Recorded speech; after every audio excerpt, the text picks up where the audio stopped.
Today we're talking the top buys and sells for fantasy football ahead of week 9. I recommend watching the video all the way through because at the end, I'm going to go into rapid fire mode to give you 2 bonus buys and 3 bonus sells. Also, make sure you're using our trade calculator, yardsperfantasy.com, to get the best deals on your week 9 trades. Let's go. My top buy for week 9 fantasy football is Chris Olave. I've already talked about Chris Olave as a buy in a couple of these videos earlier this season. The usage remains high while the production just hasn't matched. But I am confident that this is not take luck. The process is sound and the results are going to come. Olave is wide receiver 35 in fantasy points per game, but he's top 12 in expected fantasy points. And that's per Josh Larkey on Twitter. He's averaging 9.6 targets per game, which puts him number 7 in total targets. He has combined for 34 targets in the last 3 weeks. Olave has had double-digit targets in 5 of 8 games, and he's been above a 30% target share 4 times.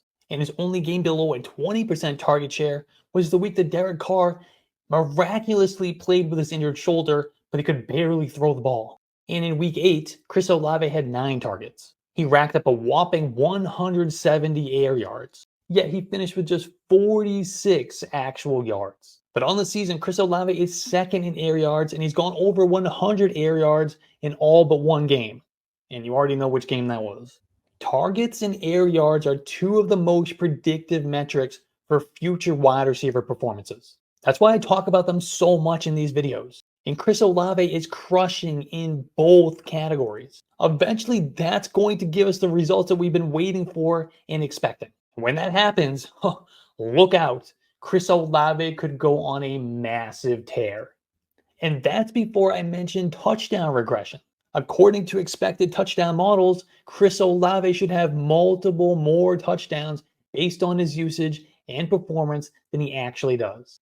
You're going to want Chris Olave in your lineups when touchdown regression, air yards, target shares, and just general luck all come together to create some monster performances down the stretch. And factoring in a fantasy playoff schedule of the Giants, Rams, and Bucks, Chris Olave is the ultimate buy in fantasy football ahead of week 9. And if you believe this is the week that Chris Olave's air yards turn into actual yards, then you can play this pick'em on Underdog Fantasy. Lock in your pick now or draft a whole starting lineup for week 9 and use promo code YARDSPER for a $500 deposit match. That's right, I said $500. That's a limited time offer, so take advantage now, and they'll also toss in a free mystery pick'em. Another guy I'm trying to buy in fantasy football ahead of week 9 is DK Metcalf. DK Metcalf has been a steady producer for fantasy football so far in 2023. He's been consistent. However, he's yet to have one of those classic DK Metcalf spike week performances that we get from him a few times per year. But there are some indicators that those could be coming. While his 5-catch, 67-yard performance in week 8 was mostly pedestrian, DK Metcalf had a 38.9% target share for a team-high 14 targets. The other wide receivers on the team combined for 15 targets. It was Metcalf's second consecutive game, not including the one that he missed with an injury, with 10 or more targets. He finished the game with 152 air yards, which was 55.3% of the team's total air yards, and he's now gone over 100 air yards in 3 of his last 4 games. Metcalf is running a ton of routes, seeing a bunch of targets, and he's racking up the air yards. At some point, these are going to come together with a little bit more luck and some touchdown regression to create a monster performance. And once that happens, we know he's capable of stringing a few of those performances together with multiple spike weeks over a short stretch. So I'm trying to acquire him now at his current cost before the boom games hit. On the flip side, I am trying to sell Calvin Ridley in week 9. I was screaming from the rooftops all summer long that Calvin Ridley's late round 2, early round 3 ADP was far too high. You're welcome. But here we are in week 9, and Calvin Ridley is coming off just his 3rd double-digit fantasy performance since week 1. It's gotten so bad that Calvin Ridley fantasy managers are celebrating this 14-point performance. If he's still on your roster, now is your chance to move on and sell. Even with 10 targets, Calvin Ridley managed just 83 receiving yards. He was still less efficient than his receiving mate Christian Kirk, despite outproducing him in the raw numbers. And part of my case to fade him in drafts this year was the target competition. And we've seen that come to fruition with both Christian Kirk and Evan Ingram continuing their success from 2022. That makes it difficult for a guy like Ridley to emerge as the target hog that many fantasy gamers and analysts paint him out to be. He will have weeks like this. He's not a bad receiver, but they're going to come with plenty of down weeks because he's not an alpha type wide receiver that everybody wants him to be. The Jaguars are heading into their week 9 bye, and then they have a game against the 49ers in week 10. They also have tough matchups coming up against the Browns and the Ravens. I'm also selling DeAndre Hopkins in fantasy football before week 9. DeAndre Hopkins was brought to life with the NFL debut and breakout performance of Titans rookie quarterback Will Levis. Hopkins scored 3 touchdowns and he racked up 128 receiving yards on 4 receptions. It was awesome, but I don't expect a repeat performance of this anytime soon.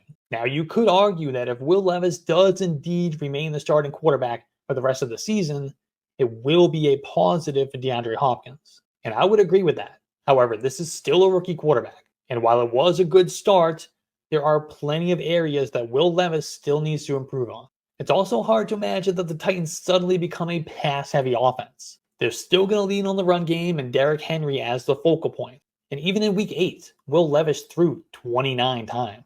And Hopkins' 22% target share was one of his lowest of the season. That's not going to get the job done more often than not. Again, I do believe that Will Levis will be a positive for DeAndre Hopkins, but that positive was massively exaggerated in week 8. I tend to think that Hopkins will be closer to what he was over the first 7 weeks than anything. So if there's someone in your league who is pumped up about this performance and thinks that Will Levis is going to unlock the old DeAndre Hopkins, then take advantage and sell high. Before we get to the bonus buys and sells for week 9, if you're liking this video and you find it at all valuable, please hit that like button and subscribe to the channel. I'm pumping out content like this all season long. And drop the trade questions in the comments. I'll try to get to all of them. Welcome to rapid fire mode. It's the bonus buys. And we're going to start with Dalton Schultz. You need a tight end. I need a tight end. Everybody needs a tight end. And anybody who has Dalton Schultz probably has him as their tight end too. And they're probably not appreciating that over his last 3 games, his target shares have been 31.3%, 29.2%, and 20.8%. CJ Stroud's having a great rookie season. Dalton Schultz is becoming one of his favorite targets. He's going to catch passes. He's going to score touchdowns. Go buy Dalton Schultz. I'm also buying Chigakonkwo. Like Dalton Schultz, Chigakonkwo has been coming on and is having a bigger role in his recent games. In fact, he's had a target share over 20% in 3 straight games. He didn't reach that number in any of the first 4. And now he's got a quarterback upgrade. We could have a breakout second half of the season for Chigakonkwo. For bonus sells, it's simple. Sell your Vikings. Losing Kirk Cousins is catastrophic. Not only are they losing a pretty solid quarterback, at least for our fantasy purposes, he can get his guys the ball. Kirk Cousins was on pace to have one of the highest volume passing seasons in NFL history. Losing that is devastating for Justin Jefferson, TJ Hawkinson, and Jordan Addison.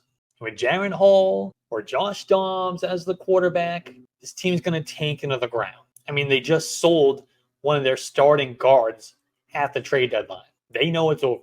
So what incentive does Justin Jefferson have to rush back from his injury? He may come back, yes, but it might be an extra week, extra 2, extra 3 weeks. He wants to make sure he is 100% before he gets back on that football field. And then the volume is just not going to be the same. He cannot be the same top 2, top 3 stud wide receiver that he is with a Kirk Cousins. He can still be a wide receiver 1, don't get me wrong, but he might not be in that elite tier if the quarterback play is not up to par. But I think Hawkinson and Addison, the secondary options in the passing game, are much more hurt by the loss of Cousins than even a Justin Jefferson. Because we've seen it time and time again where backup quarterbacks, they come in and the overall volume's down, the efficiency's down, but they lock in on their number 1 target. So Justin Jefferson can survive, but I don't know if TJ Hawkinson and Jordan Addison are going to survive without Kirk Cousins.